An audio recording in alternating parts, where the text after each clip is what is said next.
warahmatullahi wabarakatuh. Innal hamdalillah, sungguh segala puji hanya milik Allah Jalla Jalaluh. Nahmaduhu wa nasta'inuhu wa nastaghfiruh. Kita senantiasa memuji dan memuja Allah, memohon pertolongan hanya kepada Allah, karena la haula wa la quwwata illa billah. Kita adalah makhluk yang lemah.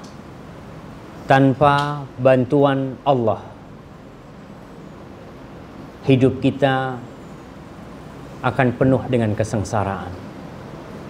Dan dalam setiap sholat pun kita mengikrarkan kelemahan kita. Kita berkata, iyyaka na'bud wa iyyaka nasta'in. Kita, ya Allah, kepadamu mengabdi, kepadamu beribadah, dan hanya kepadamu kita meminta pertolongan.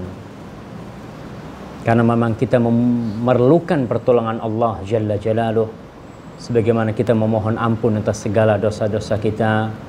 Wa na'udzubillahi min syururi anfusina wa sayyiati a'malina. Kita berlindung kepada Allah Subhanahu wa ta'ala dari kejahatan jiwa kita dan dari dampak-dampak buruk dosa yang kita lakukan. Man yahdillah fala mudhillalah wa man yudlil fala hadiyalah. Siapa yang diberi petunjuk oleh Allah, siapa yang diberi petunjuk oleh Allah, maka tiada seorang pun, baik dari bangsa jin atau manusia, yang dapat menyesatkan. Sebaliknya, yang disesatkan dalam kehidupan ini yang karena salah mendatangi kajian, salah berteman, salah baca buku, atau apa saja sebab-sebab kesesatan itu, maka dia tidak akan pindah dari kesesatan itu bila Allah tak berkehendak. Yakinlah dengan hal itu. Dan insya Allah kita semua yakin, karena kita senantiasa mengatakan ihdinas siratal mustaqim. Kita memohon kepada Allah agar diberi petunjuk ke jalan yang lurus. Wa ashhadu an la ilaha illallah wahdahu la syarikalah wa ashhadu anna Muhammadan abduhu wa rasuluh sallallahu alaihi wa ala alihi wa sahbihi.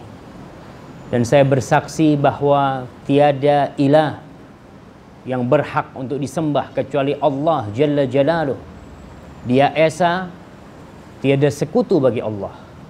Lahul mulku wa lahul hamdu wa huwa ala kulli syai'in qadir. Baginya segala bentuk kepemilikan, semuanya milik Allah. Baik yang ada di rumah kita atau yang kita pandang dengan mata kita, semuanya milik Allah. Walahul hamd, dan bagi Allah segala pujian, karena dia yang berhak untuk dipuji. Terkadang kita nih manusia minta dipuji, ingin disanjung. Ingin dia apa Ustaz? Bahasanya Ustaz? Disanjung, ya. Disanjung tuh ingin disebut-sebut kebaikannya, dipuji. Apa yang kita lakukan sebenarnya? Kau tuh apa yang kau lakukan? Kau bisa sholat itu karena Allah. Saya bisa ceramah, siapa yang bikin saya bisa ceramah? Allah Jalla Jalaluh. Kita bisa bersedekah, Allah yang bikin kita bersedekah. Hati kita tergerak. Wa huwa ala kulli syai'in qadir. Dan dia Maha kuasa atas segala sesuatu. Dan saya juga bersaksi bahwasanya Muhammad sallallahu alaihi wasallam adalah hamba utusan Allah, yang dia diutus untuk menyampaikan risalah Allah. Maka kita tidak boleh beribadah kecuali dengan caranya Nabi kita. Kita harus percaya dengan semua yang disampaikan oleh Rasulullah sallallahu alaihi wasallam. Kita harus taat dengan perintahnya. Kita harus jauhi larangannya. Kalau tak mampu melaksanakan, jangan diakal-akali. Diakal-akali itu apa Ustaz? Sama diakal-akali itu. Gimana ini yang wajib jadi nggak wajib? Gimana yang haram ini ya jadi halal sedikit lah, nggak apa-apa. Jangan. Seorang yang beriman itu, Allah mensifati mereka di akhir surat Al-Baqarah apa? Amanar rasulu bima unzila ilaihi min rabbih wal mu'minun kullun amana billahi wa malaikatihi wa kutubihi wa rusulih la nufarriqu baina ahadin min rusulih wa qalu sami'na wa ata'na ghufranaka rabbana wa ilaikal masir. Itu sifatnya orang beriman. Jadi model di militer. Di militer itu, nggak tahu di Singapura. Kita kalau di Indonesia itu, kalau jenderalnya panggil anak buah, sini. Apa jawab dia? Siap, komandan. Dia nggak tahu mau disuruh apa, nggak tahu. Yang penting siap dulu. Dan seorang mukmin apa saja perintah Allah, sami'na wa ata'na. Perkara kita tak bisa melaksanakan, ghufranaka rabbana wa ilaikal masir, Allah. Kita mohon ampun. Karena kalau kita sudah mengakal-ngakali syariat Allah, akhirnya ada banyak perintah Allah yang kita tinggalkan. Tapi kalau kita berusaha untuk melaksanakan sami'na wa ata'na, terkadang subhanallah di beberapa masjid di Indonesia nih, kan disunahkan imam itu kalau mau sholat untuk meluruskan shaf. Dia mengatakan sawu sufufakum fa inna tasfiyatas sufuh min tamamis shalah. Masya Allah, saya senang ketika imamnya itu mengamalkan sunnah itu.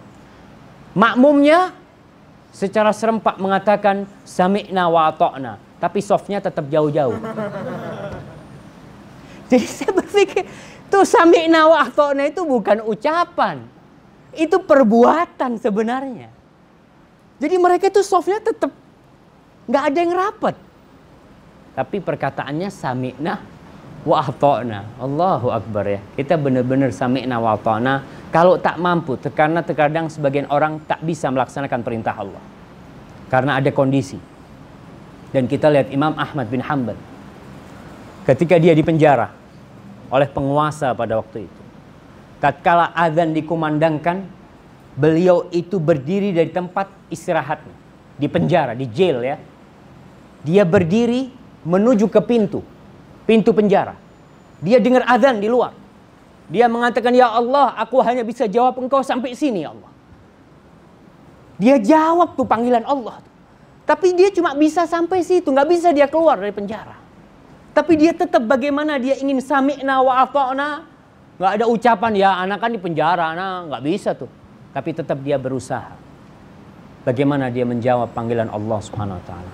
Dan semoga kita benar-benar menjadi orang-orang yang beriman, yang bisa sami'na wa ata'na. Allahumma salli wa sallim ala habibikal mustafa wa nabiyikal mujtaba Muhammad ibn Abdullah wa ala alihi wa ashabihi wa man iktafa.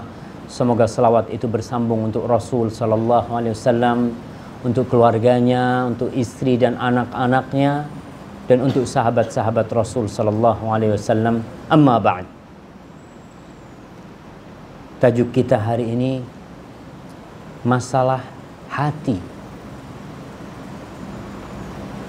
Hati itu bahasa Melayunya apa? Oke, kalau kita mau makan hati sapi, dijual. Apa bahasa Melayunya hati sapi? Hati juga? Hah? Hati lembu. Kalau kita mengatakan hati manusia dan hati lembu, sama? Sama nggak? Di mana letak hati manusia? Di sini sebelah kiri ya, dada kita sebelah kiri hati. Apa yang ada di sini? Jantung.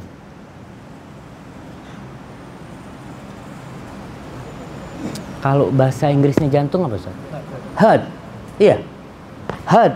Kalau hati lembu itu apa namanya? Liver atau apa? Liver. Jadi ada perbedaan. Yang dimaksud dengan hati di dalam Al-Quranul Karim dan di dalam sabda-sabda Rasul sallallahu alaihi wasallam itu sebenarnya heart, bukan liver.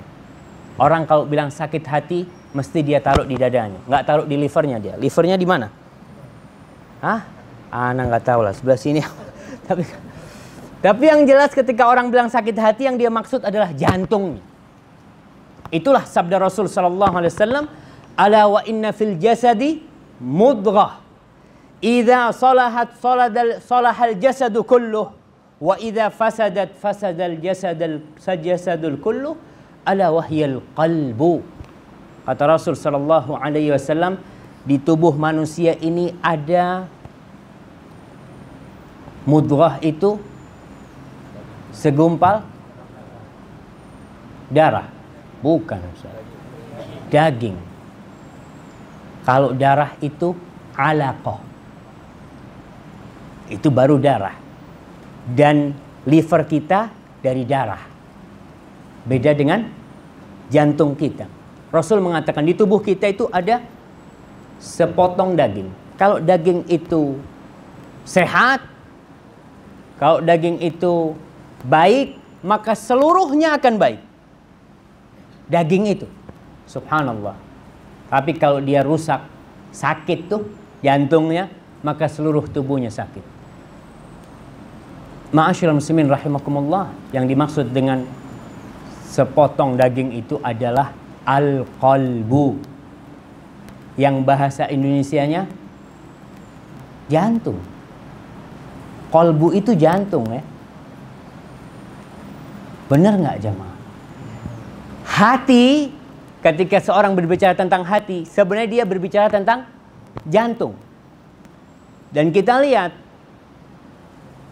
ada yang dokter di sini? Ada yang dokter? Para medis lah. Ana nggak tahu lah, jantung ini katanya tugasnya, Ustaz, dia sistem peredaran darah ya. Dia memompa, kemudian dia sebarkan, dia masukkan lagi. Kalau itu rusak, subhanallah jemaah. Tuh orang-orang Indonesia pada ke Singapura tuh untuk memperbaiki jantungnya. Tapi hatinya nggak diperbaiki. Karena masuk Singapura, Masya Allah ya. Kita ini benar-benar, mudah-mudahan Allah memberikan hidayah kepada orang-orang yang berada di sini. Jantung itu kalau udah sakit, ada yang namanya penyumbatan umpamanya ya.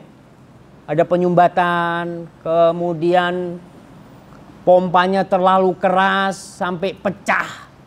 Jadi stroke, nggak bisa. Jadi itu benar-benar organ yang sangat vital. Kalau rusak, kata Rasul, rusak semua. Ini sebagai pertanda bahwasanya yang disampaikan Rasul adalah wahyu dari Allah Jalla Jalaluhu. Baik itu hati secara medis, secara kedokteran, yang kita maksud jantung, ataupun jantung secara rohani kita. Itu memiliki peran yang sangat besar sekali dalam kesehatan kita, kesehatan tubuh kita. Ma'asyiral muslimin rahimakumullah. Orang yang hatinya sehat, Masya Allah, makan apa saja aman buat dia. Jantungnya sehat ya, kita katakan. Nggak seperti orang yang sudah sakit jantungnya mau makan ini, oh jangan. Kata dokter tak boleh. Ada yang pakai jantung pasangan. Apa istilahnya itu? Apa? Jantung palsu. Masa ada jantung palsu? Ada yang pakai apa? Pakai baterai, pakai apa ya? Pemicu jantung ya. Na'udzubillah ya, mereka itu. Ketika sudah sakit, baru mereka berobat. Kita ini ketika belum sakit jantung, seharusnya kita menjaga diri kita. Karena kalau udah sakit, susah diobatin. Baik itu hati kita, kalau sudah sakit, susah diobatin. Orang yang jantungnya bersih dan jiwanya mulia, apa yang akan dia dapatkan? Allah Subhanahu wa taala berfirman, "Yauma la yanfa'u malun wala banun illa man atallaha biqalbin salim." Ada hari jamaah di mana pada hari itu tak bermanfaat tuh harta, tak ada guna itu anak-anak kita. Kecuali satu manusia yang datang kepada Allah dengan hati yang selamat. Kita bicara ini supaya kita tahu. Ketika kita menjaga hati, menjaga jiwa kita, kita tahu akan dapat apa. Manusia termotivasi untuk beramal karena ada iming-imingnya. Apa tuh iming-iming, Ustaz? Hah? Reward. Ya, ada reward tuh.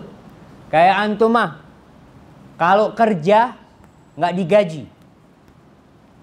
Ana Masya Allah Ustaz, ana ini orangnya senang bekerja Ustaz. Kerja di perusahaan, ana alhamdulillah kerja 5 tahun nggak dibayar. Kayaknya nggak bakal dia kerja. Berhenti tuh, 1 bulan berhenti. Ketika nggak dibayar. Kita suka sama reward itu. Memang manusiawi. Allah pun memberikan reward kepada kita. Kau kalau bersihkan hatimu, kau jaga hatimu, jantungmu, jiwamu, akan ada rewardnya. Maka di dalam hadis-hadis Rasul, di dalam Al-Quranul Karim, Allah itu senantiasa mengingatkan dengan adanya hari akhir. Dengan adanya kiamat. Dengan adanya hari pembalasan. Yaumuddin, yaumul hisab, yaumul jaza. Adanya hari-hari itu, orang semangat. Ketika orang mau berbuat dosa, dia ingat. Kau bakal dibalas tuh, ada neraka di sana tuh. Dia akan mundur. Seperti sabda firman Allah Subhanahu wa taala, "In kuntum tu'minuna billahi wal yaumil akhir." Kalau kalian beriman dengan Allah dan hari akhir. Beriman dengan Allah dan hari akhir. Di hadis Nabi Muhammad SAW beliau mengatakan, "Man kana yu'minu billahi wal yaumil akhir." Barang siapa beriman dengan Allah dan hari akhir, hari pembalasan. Itulah yang membuat kita tiap hari mau bekerja dari jam 5 sampai jam 6 sore karena di akhir bulan ada gaji. Maka kita harus menguatkan keimanan kita dengan hari akhir. Dan orang yang membersihkan hatinya, dia akan dapat 2 pahala. 2 reward. Reward di dunia dan di akhirat. Allah berfirman dalam surat Syams, "Qad aflaha man zakkaha wa qad khaba man dassaha." Qad aflah. Sudah beruntunglah orang yang menyucikan jiwanya, membersihkan hatinya, wa qad khaba man dassaha. Maka sengsara orang yang membiarkan hatinya itu kotor, hatinya itu rusak. Maka dia akan sengsara dalam kehidupan ini. Kemudian Allah berfirman di dalam surat Thaha ayat 75-76, "Wa man ya'tihi mu'minan qad 'amilas shalihat." Barang siapa yang datang kepada Allah, datang pada hari akhir itu mu'minan, dalam keadaan beriman. Jadi yang pertama beriman. Qad 'amilas shalihat, beramal soleh. Jadi nggak cukup kita cuma ngomong, "Ana beriman Ustaz, ana hati ana penuh dengan keimanan." Nanti kok nggak sholat, ya males saja kata dia. Subhanallah. Kau kalau memang benar keimananmu, itu akan mendorongmu untuk beramal. Maka Allah mengatakan yang datang kepada Allah dalam kondisi beriman, qad amilas shalihat, dia telah beramal soleh, faulaika lahumud darajatul ula, maka mereka akan mendapatkan kedudukan yang tinggi. Jannatu adnin, surga jemaah. Jannatu adn. Subhanallah, kalau kita bicara surga, terkadang sebagian jamaah nih biasa aja. Oh, masuk surga Ustaz ya? Iya. Coba kalau dia bilang, yang membersihkan hatinya akan dapat gaji tiap bulan 10.000. 10.000 Ustaz? Oh, kalau surga buat dia biasa. Karena kembali iman kita terkadang dipertanyakan. Seorang sahabat Nabi dari kalangan Ansor ya, namanya Abu Umair kalau nggak salah, lupa namanya. Ketika perang Uhud atau perang Badar waktu itu, Rasul SAW mengatakan, "Halumu ila jannatin arduha samawat wal ard." Rasul mengatakan kepada pasukannya, "Ayo kalian berlomba-lomba menuju surga yang luasnya seluas langit dan bumi." Itu sahabat yang ada di sebelah Nabi, dia langsung tanya, "Ya Rasulullah, jannatun arduha samawat wal ard." Surga yang luasnya seluas langit dan bumi? "Na'am," kata Rasul SAW. "Bakhin, kata dia. Rasul tanya, "Kenapa kau bilang bakhin?" Kata Rasulullah, "Ya Rasulullah, aku tidak mengatakan itu kecuali raja'an akuna min ahliha. Aku berharap untuk menjadi penghuni surga." Apa kata Rasul kepada sahabat ini? anta min ahliha. Kau termasuk yang masuk surga. Subhanallah jamaah. Itu sahabat. Maka dia mengeluarkan fa akhrajat tamarat. Dia keluarkan kurma dari tempat pedangnya. Dia keluarkan tuh. Dia mau makan. Kemudian dia mengatakan la in ishtu hatta akula hadhihi tamarat la hiya hayatun tawilah, kata dia. Kalau aku masih hidup sampai aku habiskan kurma-kurma ini, maka itu kehidupan yang panjang, kata dia. Dia lemparkan kurma itu dan dia masuk ke medan perang Badar waktu itu. Dan dia meninggal syahid, jemaah. Subhanallah. Surga, jemaah. Orang yang membersihkan hatinya. Allah mengatakan jannatu adnin. Surga adn. Tajri min tahtihal anhar. Di bawahnya itu mengalir sungai-sungai. Khalidina fiha. Bukan cuma itu. Kalau yang kita dapatkan umpamanya, kau bekerja di kerajaan akan mendapatkan nanti di akhir tahun, kalau kau sudah mau mati itu, udah tua, kita kasih umpamanya rumah yang luasnya 1 hektar. Berapa 1 hektar? 1 hektar, 10.000 meter persegi. Kita kasih kau rumah itu. Selama kau hidup kau pakai. Tapi kita tahu mungkin umur tinggal 2-3 tahun. Kita kan tak akan bahagia. Kok nggak dari dulu dikasih rumah gitu kan? Kok baru sekarang? Maka Allah mengatakan surga Allah itu bukan cuma 3-4 tahun. Tidak 100 tahun. Tidak 1000 tahun. Tapi khalidina fiha. Selamanya akan berada di sana. Ketika orang tahu akan selamanya, maka kebahagiaannya semakin banyak di dalam hatinya. Itu buat siapa? Wadzalika jazaa'u man tazakka. Dan itu, reward itu diberikan kepada orang yang menyucikan, membersihkan dirinya.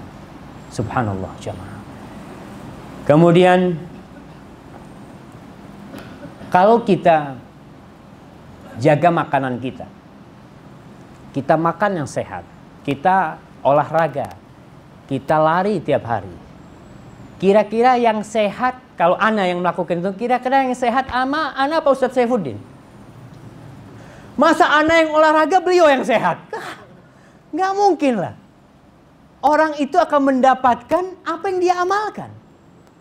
Maka kita harus tahu, ketika kita jaga makanan kita, kita olahraga, yang sehat itu bukan tetangga kita, bukan jiran kita, tapi kita sendiri.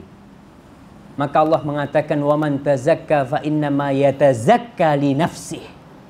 Barang siapa yang berusaha untuk membersihkan dirinya, menyucikan jiwanya, sebenarnya dia itu keuntungannya kembali kepada dirinya sendiri. Ma'asyiral muslimin rahimakumullah.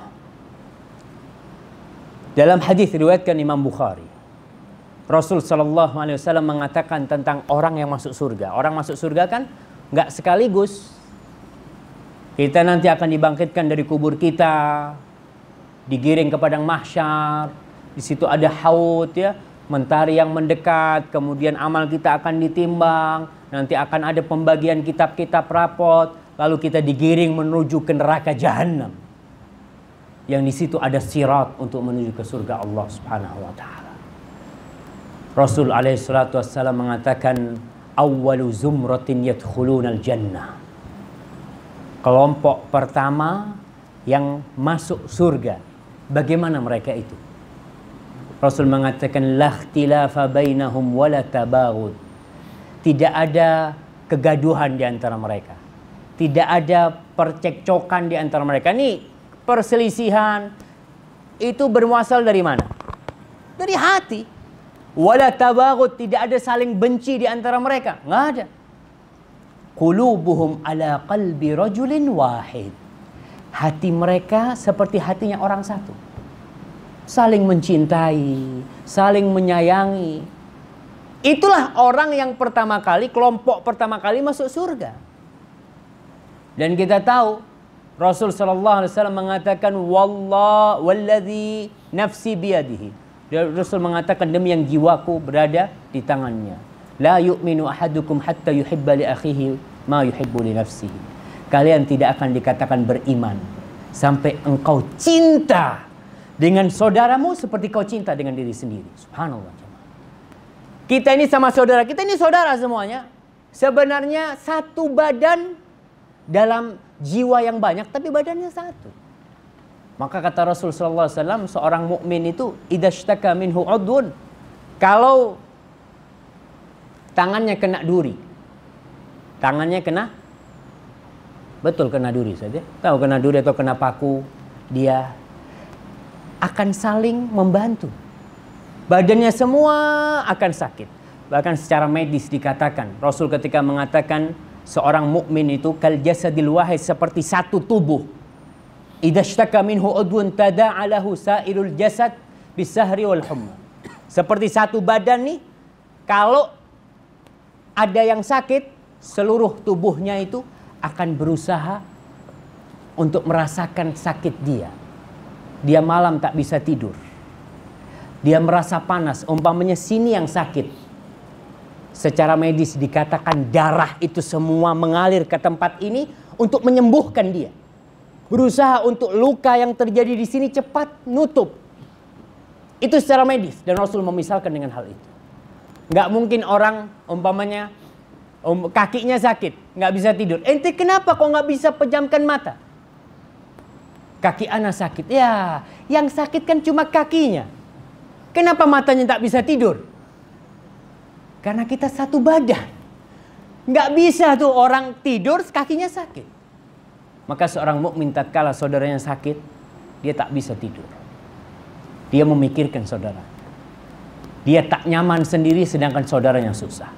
Maka yang pertama masuk surga kelompok mereka adalah yang hati mereka itu seperti hati satu orang, tidak ada percekcokan, tidak ada pertikaian, tidak saling membenci di antara mereka. Dan di hadis lain diriwayatkan Imam Muslim, Rasulullah SAW mengatakan yadkhulul jannah aqwamun afidatuhum mithlu afidatit thair. Kata Rasulullah SAW, akan masuk manusia-manusia ke dalam surga yang hati mereka seperti hatinya burung, jemaah. Subhanallah ya. Hatinya burung itu dikatakan hati yang lembut, burung itu. Antum kalau ngelihat ya, burung dara, burung merpati lagi sama teman-temannya, dia makan bareng-bareng, ada yang sikut-sikutan jemaah. Umpamanya nih, antum kasih jagung ya. Anda nggak tahu di sini. Kalau di Medina tuh biasanya ada orang ngasih makan burung dara. Itu burung dara, Anda belum pernah ngelihat yang tonjok-tonjokan gitu. Ente kok mau makan tempat Anda? Nggak ada. Dia makan semua. Subhanallah. Seperti hatinya burung jamaah. Dan orang yang hatinya bersih adalah orang yang paling baik. Jadi kalau mau dikatakan siapa sih orang yang paling baik itu? Bukan yang paling banyak sedekahnya. Bukan. Ada orang-orang yang banyak sedekahnya tapi hatinya kotor. Maka sebagian orang bersedekah tak diterima sama Allah Subhanahu wa taala. Allah Jalla Jalaluh mengatakan ya ayyuhalladzina amanu la tubtilu sadaqatikum bil manni wal adha. Wahai orang-orang yang beriman, jangan engkau membatalkan pahala sedekahmu itu dengan dengan mengungkit-ungkit. Aku pernah kasih kau dulu. Kenapa kau sekarang kok tak mau datang ke rumahku? Dia mengungkit-ungkit dan menyakiti orang yang baik bukan seperti itu. Nabi mengatakan, "Qila ya Rasulullah, ayyun nas afdal?" Nabi pernah ditanya, "Wahai Rasulullah, manusia manakah yang paling afdal? Yang paling baik?" Beliau mengatakan, "Kullu mahmumil qalbi saduqil lisan." Orang yang paling baik adalah orang yang mahmumul qalb, saduq al-lisan. Para sahabat mengatakan, saduqul lisan na'rifuhu. Lisan yang jujur kita tahu maknanya. Wama mahmumul qalbi. Mahmumul qalbi itu apa artinya Nabi? Para sahabat tanya. Mereka orang Arab, tapi ada kata-kata Arab yang tak biasa dipakai dalam keseharian, sehingga mereka perlu bertanya kepada Nabi apa yang dimaksud dengan mahmumul qalbi. Kata Rasul sallallahu alaihi wasallam, qala at-taqi an-naqi alladhi la ithma fihi wala baghi wala hasad. Subhanallah, yang disebut orang yang mahmul qalb, yang hatinya baik, dia adalah seorang mukmin yang bertakwa, seorang mukmin yang bersih hatinya, tidak ada dosa, tidak ada kezaliman, dan tidak ada hasad, tidak ada iri dengki jemaah. Subhanallah. Maka jadilah orang yang seperti itu. Hadis ini diriwayatkan oleh Al-Mundhiri dalam Targhib Tarhib, dan hadis ini sahih. Nabi kita Muhammad sallallahu alaihi wasallam berapa kali dicuci hatinya? Siapa yang bisa jawab? Anak kasih hadiah. Tapi hadiahnya air aja, nggak apa-apa lah. Kan ini punya anak, Ustaz. Anak boleh bagi-bagi. Fadhal. Berapa kali? Angkat tangan yang mau jawab lah. Nah, antum udah jawab mah. Yang lainnya. Fadhal yang di sini. 2 kali. Kapan dan kapan? Ketika Isra Mi'raj. Nah. Yang kedua,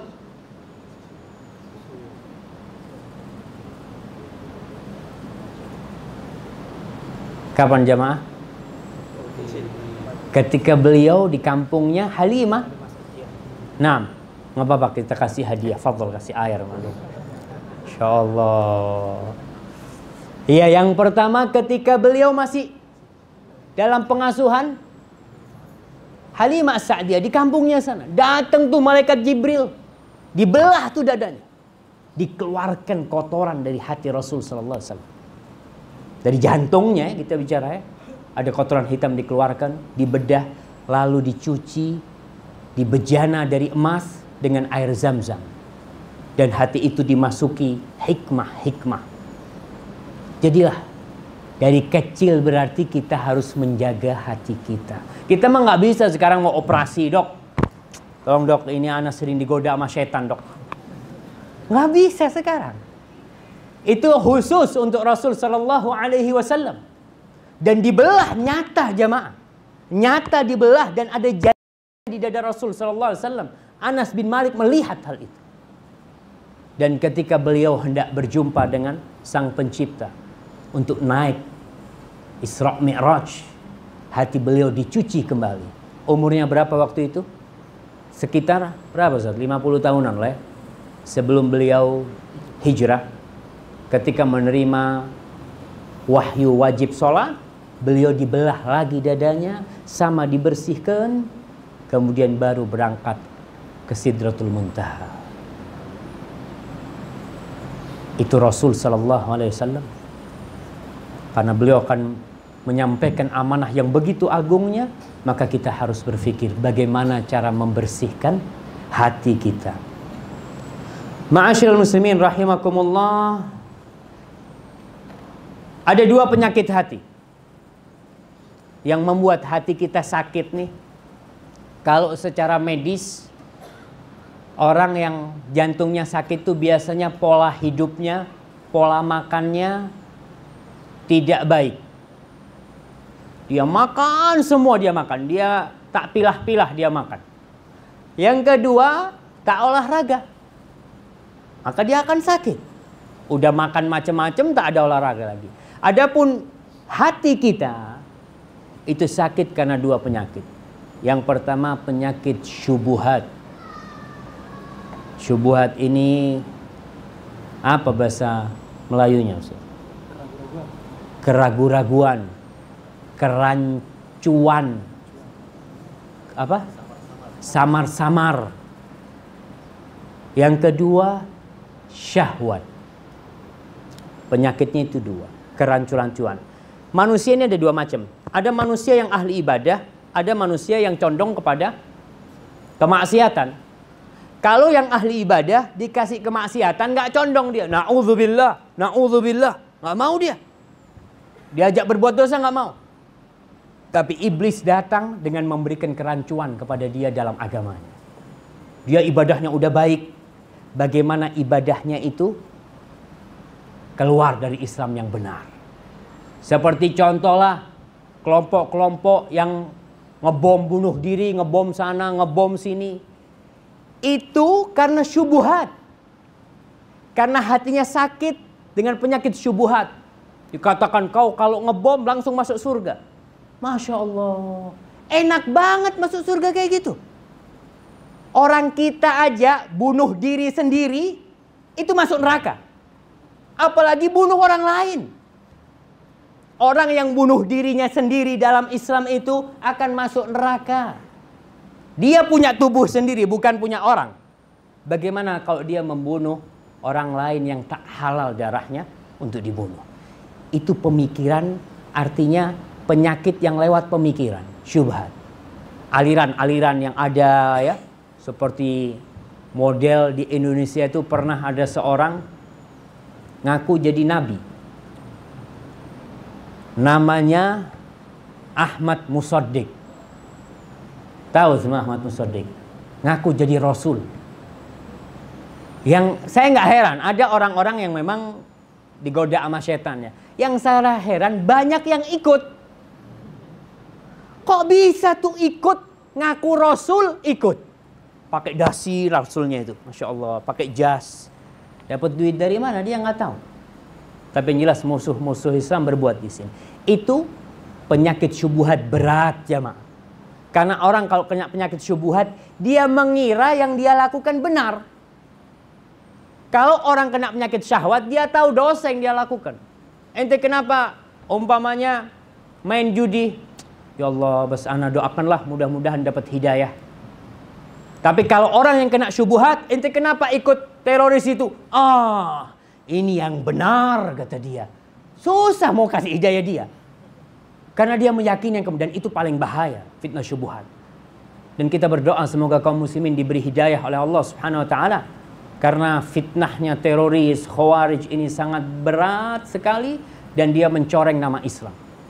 Akhirnya Islam yang benar pun tidak bisa berdakwah.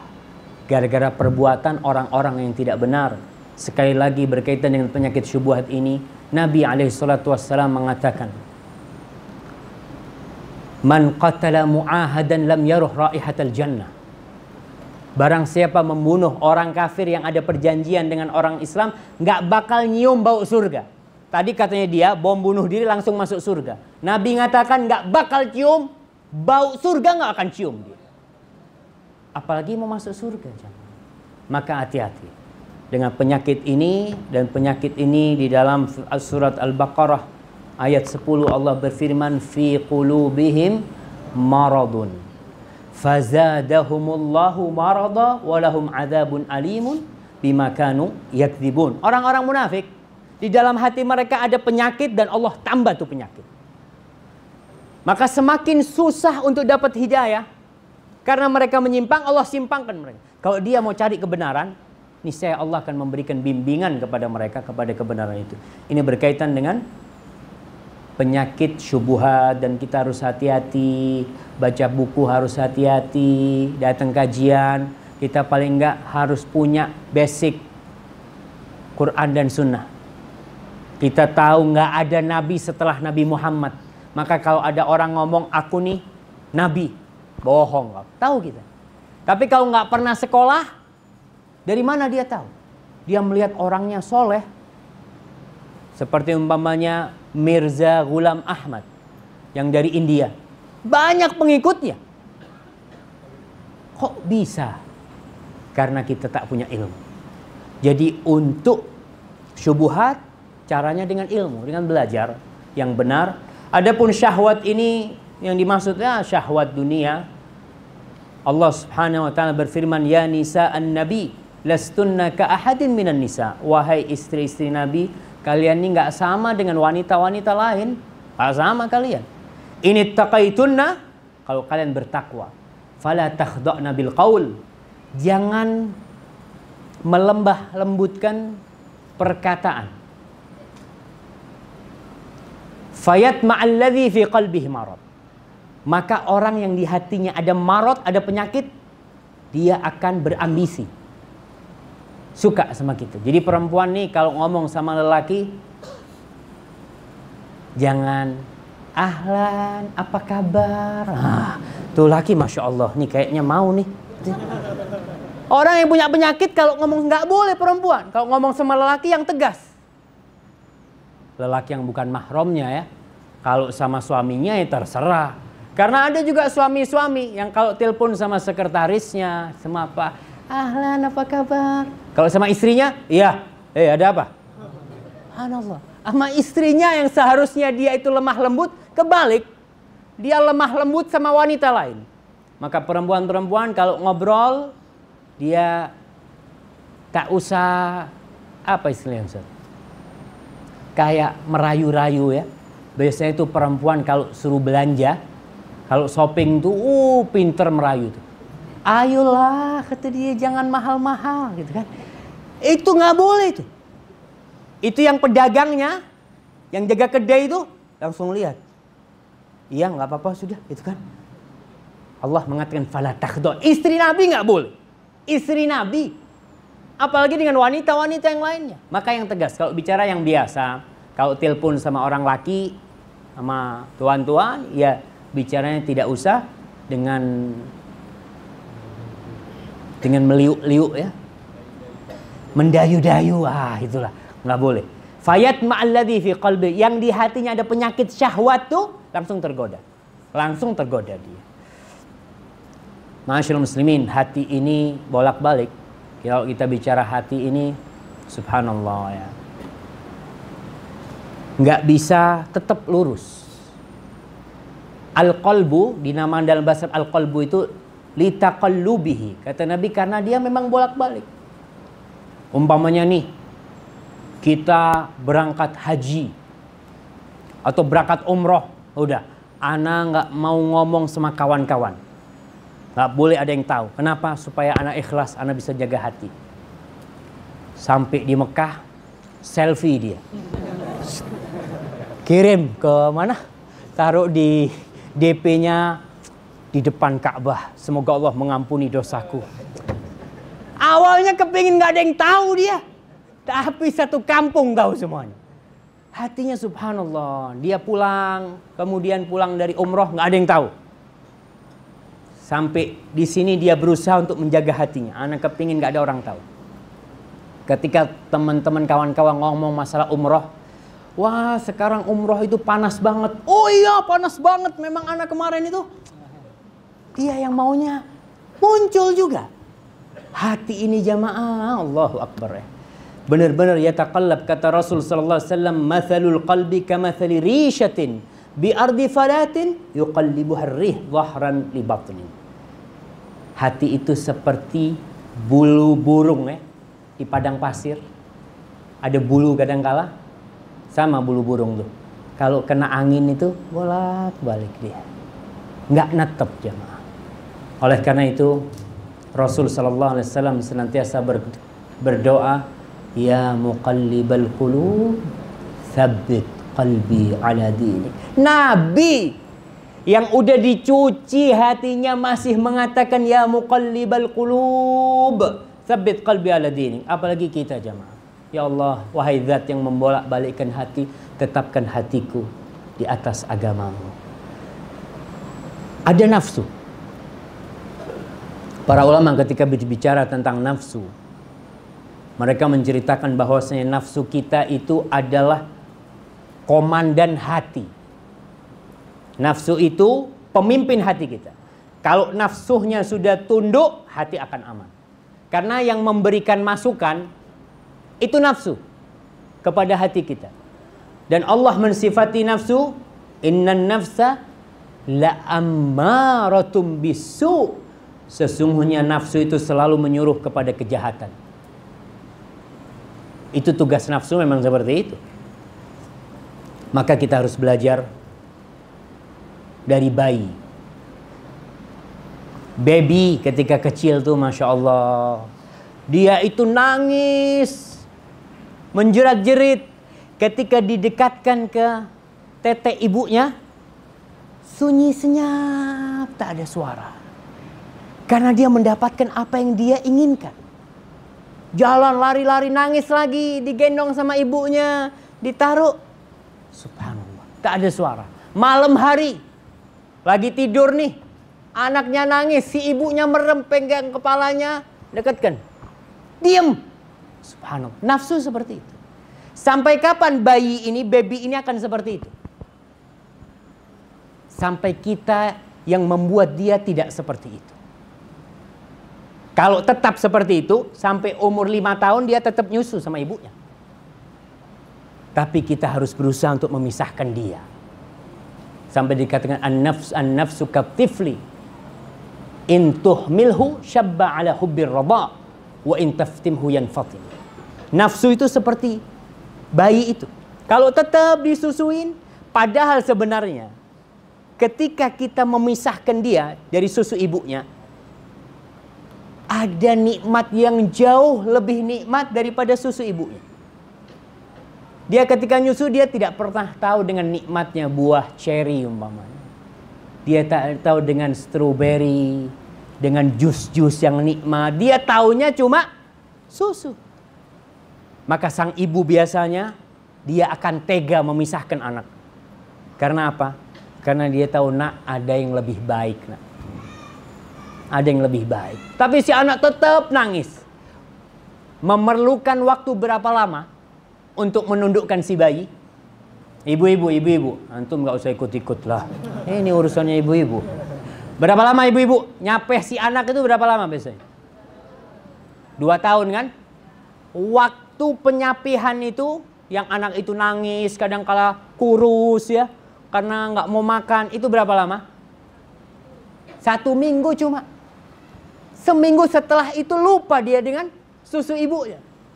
Ketika diliatin susu ibunya, dia nggak mau. Ana mau susu botol. Karena dia sudah dibiasakan. Nafsu kita pun seperti itu. Ada kenikmatan jamaah yang jauh lebih nikmat daripada mengikuti nafsu kita.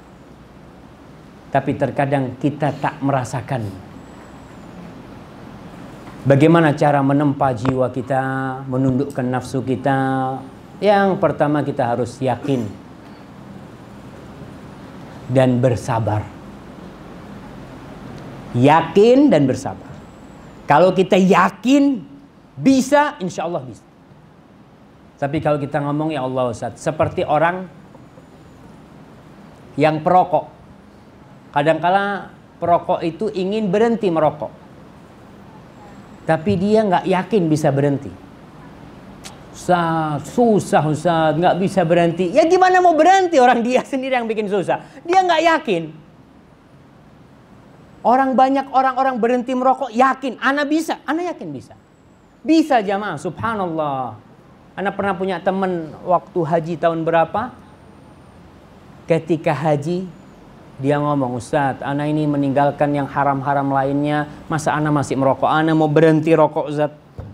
Dia ngomong mau berhenti, ana harus berhenti, dan mulai hari itu sampai sekarang tak pernah merokok lagi dia. Memang berat, yaitu sabar. Bisabri wal yakin tunalul imamatu fid din. Dengan sabar dan keyakinan, kedudukan yang tinggi dalam agama akan kita raih.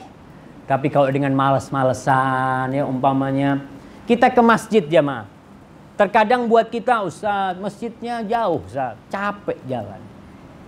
Biasanya kita melatih diri kita berapa lama? Seminggu, 2 minggu, sebulan. Setelah itu kalau dengar azan, nggak bisa kita tetap duduk di rumah. Karena hati sudah ada di masjid, jamaah. Nggak bisa, Ustaz. Bahkan sebagian orang yang biasa sholat berjamaah ke masjid, lalu dia karena kesibukannya atau apa nggak sholat, dia kadang-kala nggak sholat. Karena dia berpikir sudah sholat di masjid. Karena dia tak biasa sholat di rumah. Hatinya sudah ada di masjid. Dia lupa biasanya. Itu karena memang hati yang sudah ditempa dengan kesabaran dan keyakinan, insya Allah bisa. Nafsu kita bisa kita tundukkan. Karena nanti nafsu itu akan menjadi nafsul mutmainnah. Ketika mutmainnah baru masuk surga. Ya ayyatuhan nafsul mutmainnah, irji'i ila rabbiki radiyatan mardiyah. Fadkhuli fi ibadi wadkhuli jannati. Ana mau minta izin. Bismillah.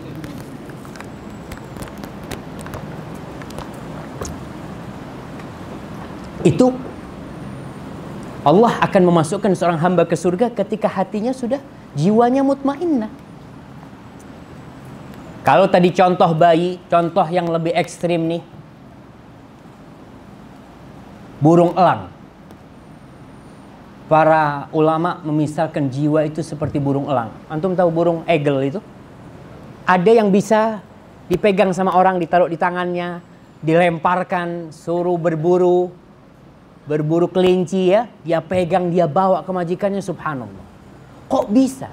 Padahal burung ini tak mau dekat dengan manusia.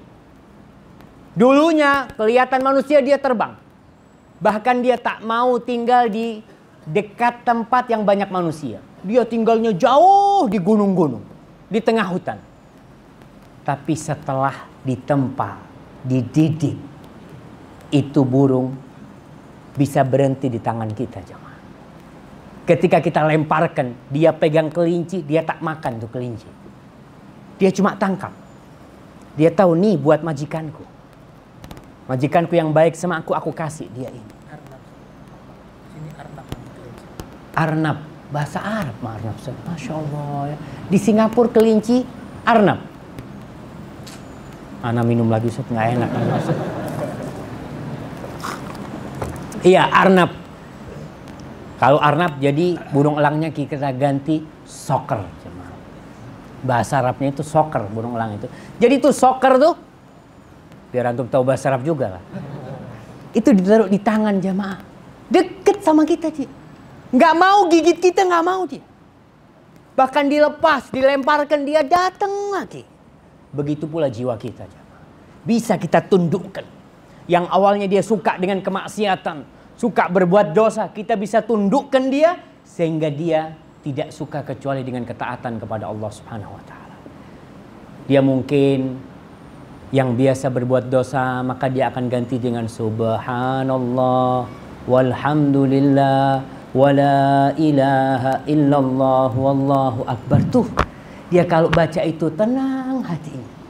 Game-game, judi-judi apa yang biasa dia mainkan dia lupa. Bahkan dia kalau ngelihat kemaksiatan dia mungkin mau muntah. Karena dia tak suka. Seperti burung soker tadi itu. Ma'asyiral muslimin rahimakumullah, ada yang penting dalam urusan rambu-rambu. Apa tuh rambu-rambu? Sama Ustaz? Tahu sama rambu-rambu jemaah? Nggak tahu Ustaz. Ah Ustaz, sama-sama aja Ustaz. Sama-sama Indonesia. Apa Ustaz? Rambu-rambu ini aturan Ustaz. Aturan lah. Kalau kita di Indonesia tuh ada di jalan itu ada rambu-rambu. Rambu-rambu lalu lintas ya. Nggak boleh parking di sana, nggak boleh ini, itu rambu-rambu. Tanda-tanda lah. Ada 3 rambu-rambu penting, aturan yang kita harus tahu dalam urusan menyucikan hati kita dan menempa jiwa kita. Yang pertama, kita bisa bersihkan jiwa kita itu karena Allah bantu kita. Bukan karena kita sendiri. Jadi jangan merasa, oh ana lah. Kita bisa menempa jiwa kita karena Allah Subhanahu wa taala. Allah berfirman, "Falaula fadlullahi 'alaikum wa rahmatuhu lakuntum minal khasirin." Andai kata bukan karena fadlullah, karunia Allah kepada kalian dan rahmatnya, pasti kalian menjadi orang-orang yang merugi. Allah mengatakan di surat itu, surat An-Nisa ya. Di surat An-Nur juga ayat 10, ayat 14, ayat 20. Di Nur ayat 21 Allah mengatakan walaula fadlullah 'alaikum wa rahmatuh. Andai kata bukan karena fadlullah, fadilah dari Allah, keutamaan dari Allah kepada kalian, wa rahmatuhu, dan rahmat Allah, ma zaka minkum min ahadin abada. Tidak ada satupun di antara kita yang bisa membersihkan hatinya. Ada. Jadi kita bisa bersih hati karena Allah Subhanahu wa taala. Walakinnallah yuzakki man yasha. Allah membersihkan siapa yang Dia kehendaki. Yang kedua, doa adalah senjata yang utama. Kita sudah berbicara masalah doa. Doa Nabi, salah satu doa Nabi itu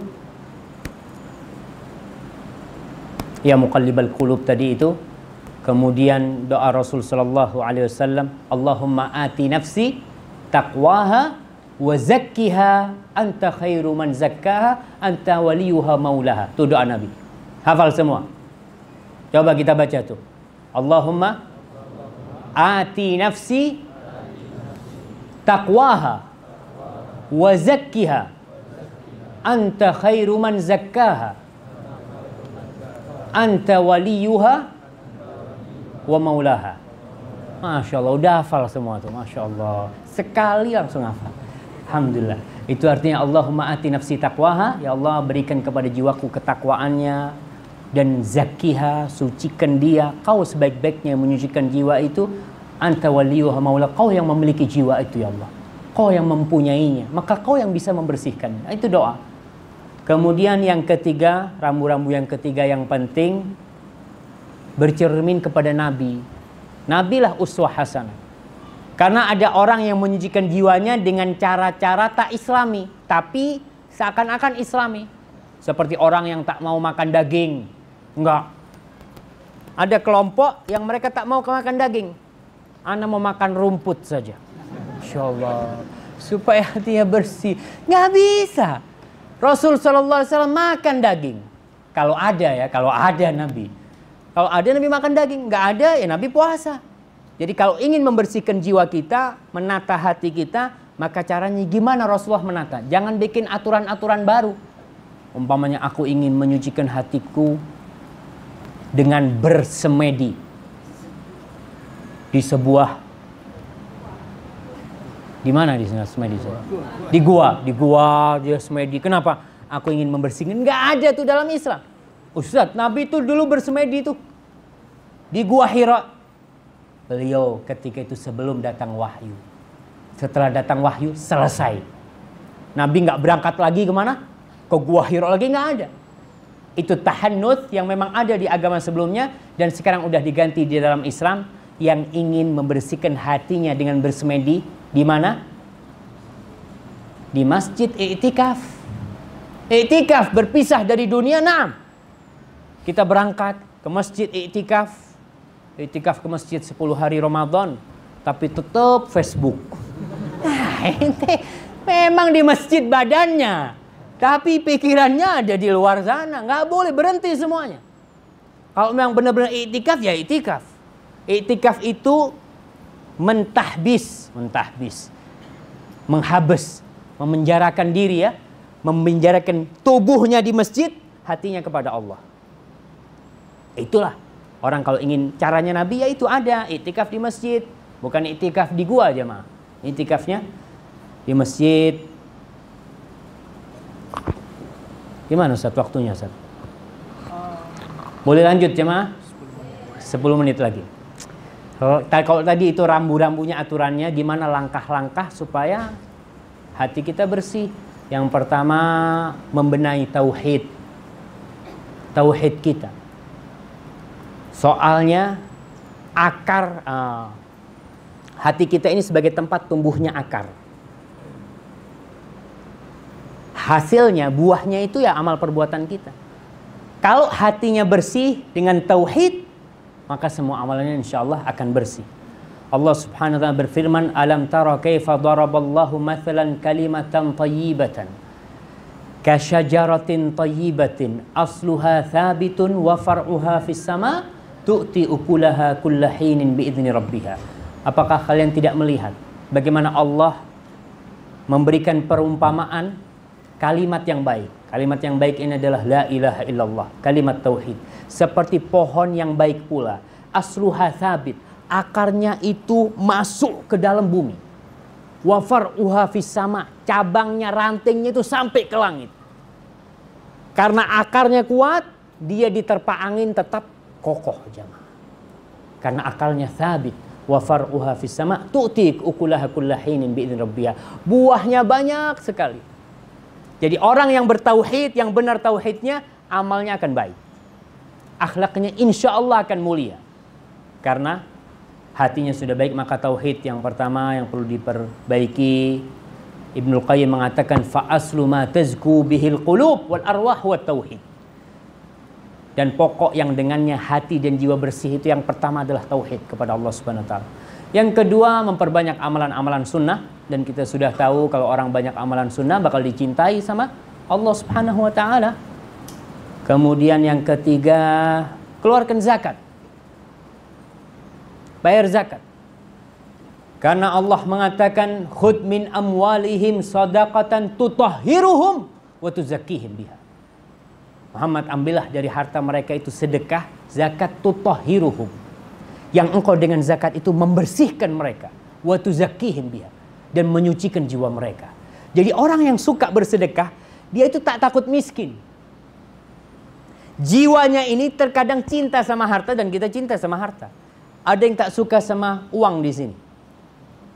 Yang tak suka sama uang itu cuma Arnab. Antum kalau kasih $10 sama Arnab tuh, dilihat sama dia. Nanti nggak salah ngasih duit sama dia. Dia nggak suka. Tapi kalau manusia, subhanallah, cinta dia dengan harta, tapi kita dipaksa untuk mengeluarkan. Dan itu bisa membersihkan jiwa kita. Jangan kita diperbudak dengan uang itu, jangan. Kita ini terkadang untuk sedekah jamaah sulit.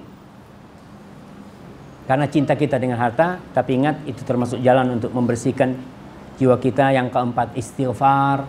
Banyak-banyak istighfar, duduk kita, berdiri kita. Nabi itu di satu majelis, satu kali duduk, katanya Ibnu Abbas atau Ibnu Umar, dia mengatakan, kuntu a'uddu lin Nabi sallallahu alaihi wasallam fi majlisin wahid wa huwa yaqul Allahumma ighfirli wa tub alayya innaka antat tawwabul ghafur. Ya Allah, Ibnu Abbas mengatakan, aku menghitung Nabi di satu majelis, lagi kumpul, lagi diam, beliau itu membaca doa, Rabbi ighfirli wa tub alayya innaka antat tawwabul ghafur.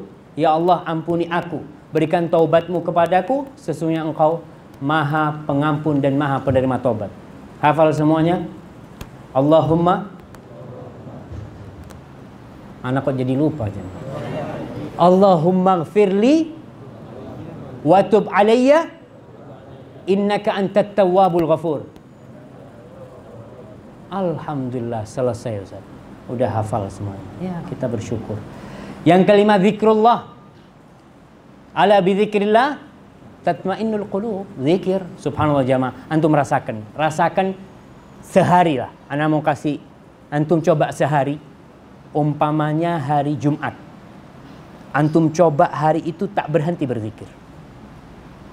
Tak berhenti berzikir, beristighfar, sholawat terus hari itu. Jangan cakap kecuali ada perlunya. Sehari aja antum akan rasakan bagaimana kondisi jiwa antum. Karena Allah mengatakan, man dzakarani fi nafsihi dzakartuhu fi nafsi. Allah akan ingat kita jemaah. Sehari ya, kita bukan sehari ya sampai mati sebenarnya kita berzikir, tapi paling enggak kita ini kan ingin merasakan, betul enggak? Yakinlah betul. Maka coba. InsyaAllah hari-hari kita akan penuh dengan kebahagiaan dan ketenangan. Karena Allah berfirman, وَمَنْ يَعْشُ عَنْ ذِكْرِ الرَّحْمَنِ نُقَيِّدْ لَهُ شَيْطَانًا فَهُوَ لَهُ قَرِينٌ. Barang siapa yang berpaling dari zikrul Rahman, mengingat Ar-Rahman, maka kita akan jadikan teman dia syaitan yang menemani dia. Yang keenam, sering mengingat kematian. Kita ini kalau ngantar orang mati, entah di Singapura sini, terkadang di beberapa negeri ya, itu tidak semuanya. Ketika memakamkan kuburan, memakamkan jenazah, itu pada ketawa-ketawa di kuburan. Wah, cerita-cerita di kuburan. Subhanallah. Di kuburan tempatnya ingat mati. Maka sekali-kali kita ke kuburan. Ana mau tanya, antum kapan terakhir ke kuburan? Ziarah kubur, bukan ngantar jenazah.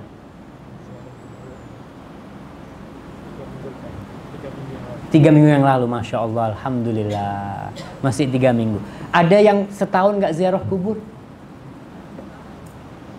Ibu-ibu, ada khilaf di antara para ulama tentang ibu-ibu. Apakah ibu-ibu boleh ziarah kubur? Pendapat jumhur ulama, boleh. Asalkan tak dijadikan kebiasaan. Dan ibu-ibu kalau mau ziarah kubur, adabnya dijaga. Ziarah kubur pakai parfum, dengan apa, lipstiknya. Ente mau ingat mati apa mau ingat hidup? Tujuannya ke kuburan tuh ingat mati. Maka pakai pakaian yang syar'i dan di sana untuk mengingat mati. Para ulama mengatakan tentang sabda Rasul sallallahu alaihi wasallam, "Kuntu nahaitukum an ziyaratil qubur ala fazuruha fa innaha tudzakkirul akhirah." Dulu aku pernah melarang kalian ziarah kubur kata Nabi, sekarang ziarah kuburan karena dia mengingatkan akhirat.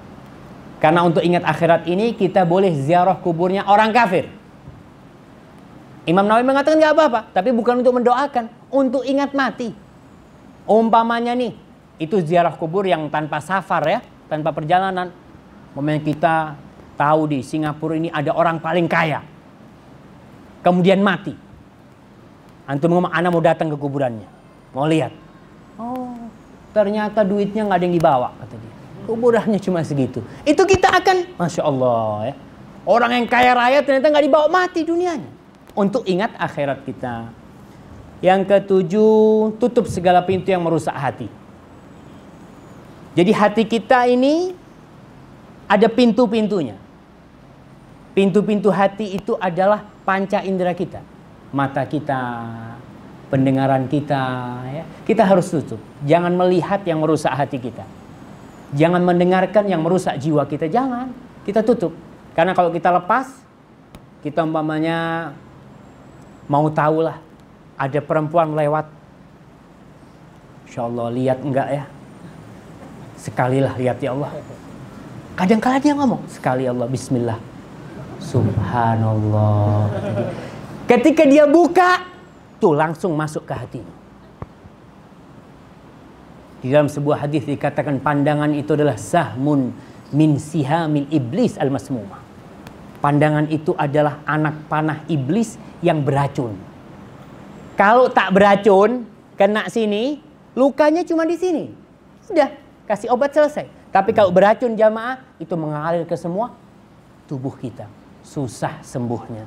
Maka tutup pintu untuk merusak hati kita itu. Kemudian muhasabah jamaah ya. Kita sering duduk bermuhasabah.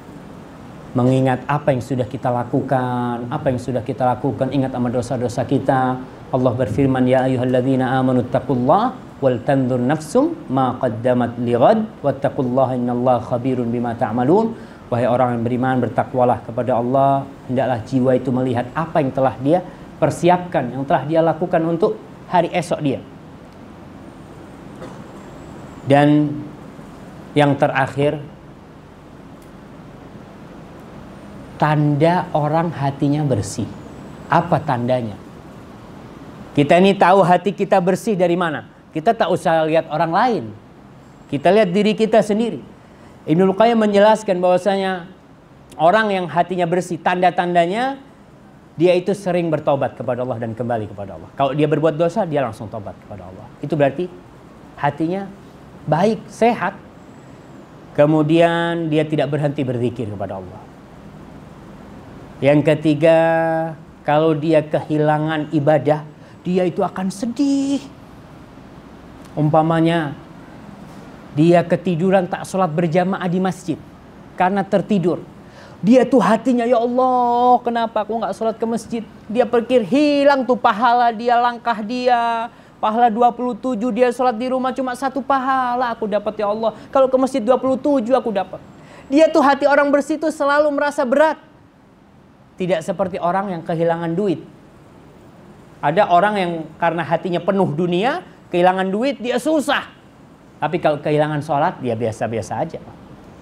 Maka itulah mungkin yang keempat, dia merasakan nikmat ketika beribadah. Ketika sholat tuh nikmat sekali. Ada orang yang sholat tapi tidak merasakan apa-apa. Yang kelima, kalau dia masuk ke dalam ibadah kepada sholat, hilang semua urusan dunia. Kegundahan, Allahu Akbar. Nabi kalau ada pasal yang pelik, kemana beliau lakukan? Laji'a ila shalah. Idza hazaba amrun laji'a ila shalah. Beliau langsung sholat. Maka orang yang seperti itu, yang kalau dia merasakan kenikmatan dalam sholat, insya Allah dia hatinya bersih. Wallahu a'lam bishawab.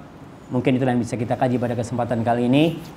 Kalau benar itu dari Allah Subhanahu wa taala, kalau ada yang salah itu dari diri saya sendiri, Allah dan Rasul yang terbebaskan dari kesalahan itu. Tafadhal Ustaz. Baik, syukur ala hal khair. Kita berterima kasih atas penjelasan yang telah disampaikan oleh Dr. Syafiq Basalama. Sekarang kita akan buka tanya jawab ya. Insyaallah kita akan tanya jawab sekitar 45 menit. Oh, 45 menit Ustaz. Masya ya. Allah. Sampai 3,5 boleh? Ya sampai capek Ustaznya. Oke, Benar. alhamdulillah. Oke, ini sebelum saya buka pertanyaan langsung dari antum, ada beberapa pertanyaan Ustaz yang sudah masuk kepada kami.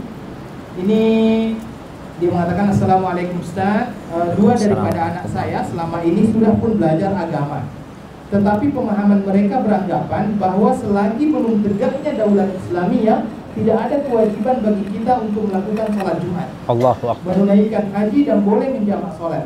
Macam mana menghadapi mereka? Karena sebagai orang tua saya ingin mereka memperbetulkan pemahamannya yang salah dan kembali ke pangkal jalan.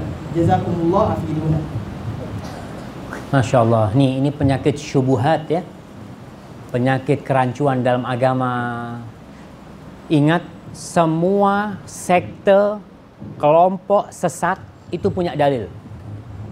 Semuanya punya dalil. Mereka akan menggunakan qala Allah, dia akan menggunakan qala Rasul.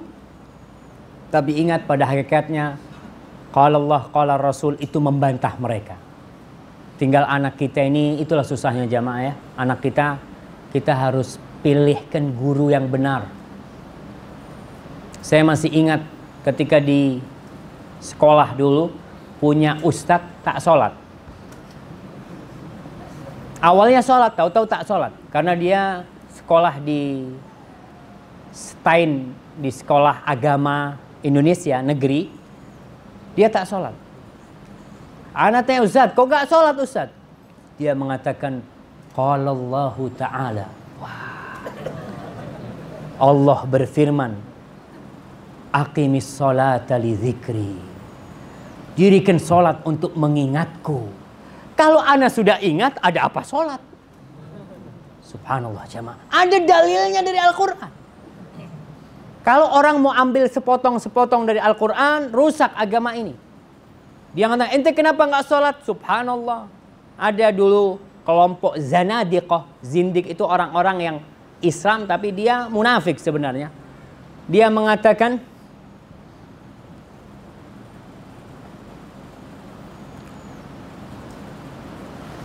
Ustaz, mungkin Ustaz ingat Ustaz. Hayya bina ilal khummari yasqina. Dia mengatakan iya. Da'il masajida lil ubbadi ya'muruha. Wa hayya bina ilal khummari yasqina. Ma qala rabbuna wailun lil khummari wa innama qala wailun lil musallina. Kata dia ngomong, ayo kita nih ke tempat minum-minum, ke bar, ke kafe. Biarkan tuh masjid-masjid buat orang-orang yang mau ibadah. Kata dia tuh, di Quran tuh nggak ada celaka buat orang-orang yang minum khamr. Yang ada wailun lil musallina. Yang ada di Al-Quran wailun lil musallin. Celaka buat orang-orang yang sholat. Kalau gitu ada apa nah sholat? Subhanallah. Karena ayatnya diputus sama dia. Wailun lil musallin alladzina hum an salatihim sahun alladzina hum yuraun. Itu dibuang sama dia. Dia cuma ambil wailun lil musallin. Begitu pula orang-orang yang tadi mengatakan bahwasanya aku tak akan sholat Jumat sebelum tegak khilafah Islamiyah. Subhanallah. Jamaah, ketika belum ada khilafah Islamiyah, ketika Rasul SAW masih disiksa di kota Makkah Al-Mukarramah, sebagian sahabat sudah hijrah ke kota Madinah. Dan kota Madinah bukan negeri Islam. Ketika itu kota Madinah belum ada Nabi. Nabi masih di Makkah pada waktu itu. Nabi mengirim sahabat Mus'ab bin Umair dan Abdullah bin Ummi Maktum. Di situ Mus'ab bin Umair telah melaksanakan sholat Jumat. Mus'ab belum ada khilafah Islam, negerinya kafir semuanya. Maka kalau ambil dalil itu jangan sepotong-sepotong. Tapi untuk anak yang seperti ini, paling enggak dibawa ke sinilah ketemu Ustaz Saifuddin. Iyalah kalau itu perlu, karena kesian mereka budak-budak kecil kan seperti gelas kosong. Dia tergantung apa yang diisi. Kalau diisi jus apel ya jadi apel. Dikasih wine ya jadi wine dia. Maka bagaimana kita hati-hati, itu amanat dari Allah anak-anak kita ya. Jangan sekedar melihat, sekarang ini banyak sekolahan-sekolahan yang luarnya bagus. Jadi mereka bagus banget, tapi nggak tahu di dalam pemikirannya kadang-kala tidak benar ya. Maka hati-hati orang tua. Wallahu a'lam bishawab. Seperti itu Ustaz. Baik, ada yang mau memberikan pertanyaan langsung kepada Ustaz? Bapak?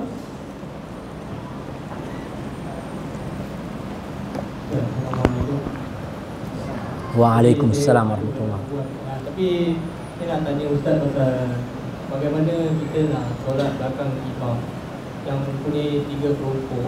Yang kita dah kelompok pertama ialah pelaku bid'ah, bid'ah yang banyak yang buat, dia nak jadi sebagai imam. Dan kelompok nombor 2 is dia kelompok Asy'ariyah yang mengaku Allah di mana-mana, bukan Allah di langit. Dan kelompok ketiga adalah tarikat sufi. Bagaimana kita bolehkah kita solat di belakang imam seperti ini? Nah, masya-Allah. Pergi ke masjid itu sunnah. Barakallahu fikum. Nah, pertanyaan yang bagus, gimana nih kita untuk jaga hati kita? Kita kan sholat ke masjid, tapi imamnya Ustaz banyak melakukan tindakan-tindakan yang nggak diajarkan Nabi.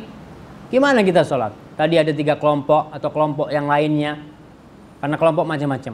Perlu diingat, kalau sholatnya imam itu sah, maka sholat kita sah. Walaupun dia pelaku bid'ah, tapi dia bid'ahnya belum sampai keluar dari Islam. Karena ada bid'ah yang sudah mengeluarkan orang itu dari Islam. Maka ketika itu kita nggak boleh sholat, karena dia sholat tidak sah. Tapi kalau sholatnya imam itu sah buat diri dia, sholat kita pun sah. Jadi tak masalah. Walaupun kita berusaha untuk cari masjid yang sunnah, karena hati itu lebih tenang ya. Tapi kalau imamnya pelaku, umpamanya dukun, ada dukun di sini. Hah? Bomo. Ada bomo. Ada bomo, betul bomo Ustaz. Ya, bomo itu kahin yang dia itu pura-pura Islam. Maka kita tahu dia nggak sah sholat di dirinya sendiri. Karena sebagian bomo di Indonesia itu sudah tak ada bomo sekarang. Sudah hilang. Yang ada Ustadz Bomo. Jadi udah separuh, udah ya gini lah gayanya kayak Ustadz ini ya, pakai topi putih gitu kan. Iya, itu udah pakai gaya yang, soalnya orang kalau dulu Bomo itu pakai apa? Pakai gaya-gaya udeng ya, Jawa. Kemudian dia pakai kemenyan, sekarang tak lagi pakai kemenyan sudah. Bacanya Bismillahirrahmanirrahim. Tapi dia tetap bomo. Dia nggak sholat, nggak apa. Kalaupun sholat dia sekedar, banyak itu. Tergantung tuntutan pasar. Jadi pasarnya gimana, maka kita harus berhati-hati. Kalau tingkatannya sudah sampai kepada bid'ah yang mengeluarkan dari agama Allah, maka dia sholat tak sah. Tapi selama dia sholatnya sah, maka kita sah sholat di belakang dia. Wallahu a'lam bishawab. Baik, ada pertanyaan, saya langsung akan bacakan lagi. Ustaz, apa hukumnya seorang suami sering memuji-muji istrinya, tetapi di media sosial? Contohnya di dalam Facebook, istri saya pintar masak, pintar agama, pintar mendidik anak dan sebagainya. Nah, Masya Allah. Seneng nggak yang dipuji? Ibu-ibu, senang? Ya Alhamdulillah kalau senang. Jadi untuk memuji istri nggak apa-apa. Seorang itu termasuk Rasul sallallahu alaihi wasallam mengatakan man shana'a ilaikum ma'rufan fakafi'uh. Orang yang berbuat baik kepada kalian, maka kalian balas dia.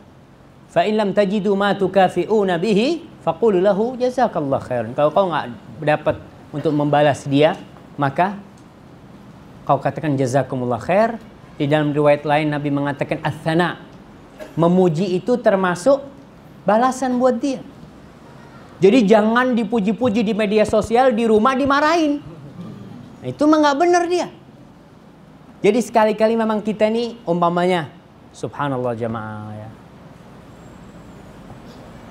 Kita tiap hari yang punya istri ya, itu selalu dibikinkan teh sama istri kita, ditaruh di depan kita.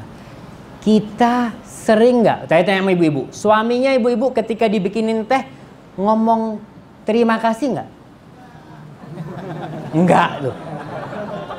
Malah dia apaan nih? Kok kurang manis gitu kan? Coba dia di toko, sekretarisnya bikinin teh, Masya Allah jazakillah khair, Masya Allah kau baik banget kata dia. Kalau istrinya nggak ada jazakallah khairan. Yang ada malah dia mencela istrinya, jangan. Jadi kalau memuji istri, puji. Dia yang paling berhak mendapatkan pujian kita. Dia yang nyucikan baju kita ketika dia mempersiapkan baju kita ya. Udah siap nih baju kita untuk kita berangkat ke kantor. Paling enggak ngomong, sayang, makasih ya. Subhanallah. Tuh, kayaknya dunia itu luas seluas langit dan bumi. Ketika dia dapat suaminya mengatakan syukron. Jadi mulai saat ini bapak-bapak, kalau istrinya berbuat baik, katakan jazakillah khair. Subhanallah istriku, aku tidak pernah melihat orang baik seperti kamu istriku. Insya Allah. Ya Ustaz. Barakallahu fikum. Ada pertanyaan yang akan oke silahkan. Ustaz, bagaimana orang yang Silakan Baik.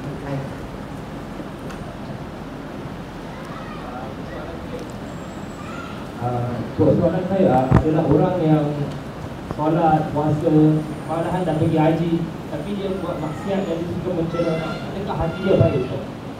Nah, orang ini sholat, haji, tapi dia berbuat maksiat. Macam apa? Oke, jadi akhlaknya buruk lah. Dia karakternya nggak baik. Itu subhanallah jemaah. Kita tadi udah bicara bahwasanya kalau mau menikahkan putri kita, orang itu harus ada dua sifat. Agamanya baik, tadi sholatnya, ibadahnya, haji ya, kemudian akhlaknya mulia. Karena terkadang sebagian orang itu ibadahnya baik tapi akhlaknya buruk. Ingat, Rasul SAW mengatakan athqalu ma fil mizan husnul khuluq. Yang paling berat tuh di timbangan, yang lagi berat di timbangan di hari kiamat itu adalah akhlak yang mulia.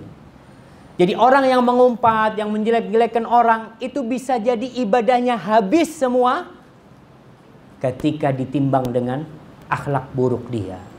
Tapi gini, kadangkala kita nih melihat orang haji, sholat, kemudian dia suka mengumpat. Kita katakan sama dia, kau tuh sholat masih suka mengumpat, tak usah sholat lah. Tak benar itu.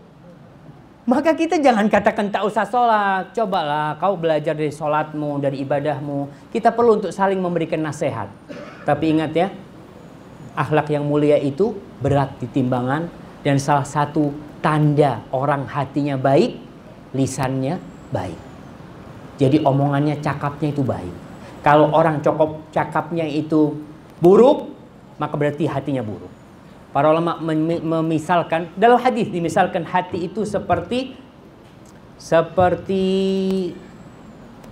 panci yang ada air panas. Lisan itu sebenarnya ambil dari hati sana. Jadi apa yang di lidah itu yang ada di hati dia sebenarnya. Maka hati-hati. Wallahu a'lam bishawab. Baik. Terima kasih jazakumullah khairan. Ini ada pertanyaan lagi. Bismillah Ustaz, apakah pernikahan yang sebelum menikah tapi melakukan hubungan terlarang terdahulu, apakah pernikahannya diterima oleh Allah Azza wa Jalla atau tidak? Syukran wa barakallahu fiikum. Barakallahu fiikum. Na'am. Ya subhanallah, pergaulan bebas sekarang ini membuat banyak anak-anak haram, hubungan-hubungan yang haram, sehingga generasi ke depan banyak generasi-generasi yang tak berakhlak dan tak berbakti sama orang tua. Karena memang orang tuanya melahirkan dia dalam kondisi haram. Anaknya ya halal anaknya tentunya, tapi perbuatannya orang tua ada perbuatan. Gimana sekarang? Apakah seorang yang pernah berhubungan, pernah berzina, kemudian dia menikah, apakah diridhai oleh Allah Subhanahu wa taala? Syaratnya satu, bertobat. Jadi terkadang sebagian orang itu dinikahkan sama orang tuanya karena pernah berzina, tapi dia tak pernah bertobat. Dia mengatakan, "Iya, sekarang kan udah halal. Alhamdulillah sudah." Tapi dia ingat tuh dosa besar yang tidak bakal dihapuskan kecuali dengan tobat. Illa ayyasha Allah, kecuali Allah berkehendak. Maka ketika orang itu pernah berhubungan di luar nikah dan itu haram, hendaklah dia bertobat dan jangan pernah berhenti bertobat. Terus memohon maaf kepada Allah, memohon ampun kepada Allah. Jangan sekedar karena dinikahkan seakan-akan sudah halal. Dia dulu pernah berbuat dosa. Lalu yang kedua, tidak harmonisnya rumah tangga. Terkadang rumah tangga suka gaduh. Ingat, mungkin dulu dia sebelum nikah, apa istilahnya? Matai, Ustaz? Ya, matai. Antum ketawa-ketawa, anak kalau salah dibetulin ngomongnya. Iya, matai itu dia nggak pernah tobat. Dengan matai dia nggak pernah tobat dia. Dia merasa biasa-biasa aja. Akhirnya tuh yang namanya setan, subhanallah jamaah. Ketika matai, setannya itu kipas-kipas terus. Ketika udah kawin, setannya itu saling tarik. Dia ingin memisahkan keduanya. Karena hubungannya sudah halal. Maka kita harus bertobat karena matai dulu. Mudah-mudahan rumah tangganya jadi harmonis nantinya. Wallahu a'lam bishawab. Baik, ada pertanyaan lain silakan Abu Tolha.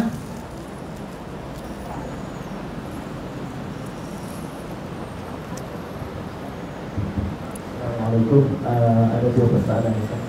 Dari tempat saya datang ada sekelompok orang habaib yang berkenan dengan qasidah dan selawat perdana, dan qasidah tersebut ada ungkapan nadat ya Rasulullah. Dan apakah ini termasuk dalam syirik ataupun diperbolehkan dengan dalil-dalil tertentu? Dan yang kedua yang anak kira yang panas isunya, ISIS ini dikatakan mengajarkan kitab tauhid Muhammad. Jadi apakah benar mereka ini ahli sunnah ataupun mereka asalnya ahli sunnah namun terbiasa? Nah, barakallahu fikum. Ya, berkaitan dengan pertanyaan yang pertama, ada orang-orang yang berselawat kepada Rasul SAW, kemudian dia mengatakan madad ya Rasulullah, madad ya Rasulullah. Artinya madad ini bantulah kami wahai Rasulullah. Subhanallah jamaah. Nabi tak pernah mengajarkan hal itu. Nabi mengajarkan kepada Abdullah bin Abbas, idza sa'alta fas'alillah. Kalau kau minta, mintalah kepada Allah Jalla Jalla, bukan minta sama aku. Nabi itu, apa kata Allah tentang dia? Qul innama ana basyarun mithlukum yuha ilayya. Sesungguhnya aku ini manusia sama seperti kalian, sama. Tapi bedanya yuha ilayya, aku mendapatkan wahyu. Nabi itu bukan separuh malaikat, bukan. Nabi itu bukan separuh Tuhan, bukan. Nabi itu manusia biasa yang mendapatkan wahyu. Itulah. Dan kita lihat yang diajarkan oleh Nabi doa-doanya. Allahumma Rabbana, ya Allah, ya Rabbi, ilahi, maulaya. Subhanallah. Doa Nabi itu tidak pernah ngaji mengatakan, wahai anakku, kalau kau meminta, minta sama aku. Subhanallah. Nggak pernah Nabi mengajarkan hal itu. Kita bertawasul dengan Rasul SAW dengan baca sholawat buat beliau. Karena memang doa yang tanpa sholawat nggak akan diangkat. Kita bersholawat. Tapi tak perlu, kita nggak boleh minta sama Nabi. Kok minta sama Nabi? Ada lagi nanti yang mengatakan bukan madad ya Rasulullah, madad ya Husain. Nah, mereka madad ya Ali. Semuanya dia minta tidak kepada Allah. Dan antum baca di Al-Quran Al-Karim bagaimana doa-doa para nabi. Yang Allah mengatakan fabi hudahu muqtadih. Kalau kau ingin dapatkan hidayah, contoh mereka.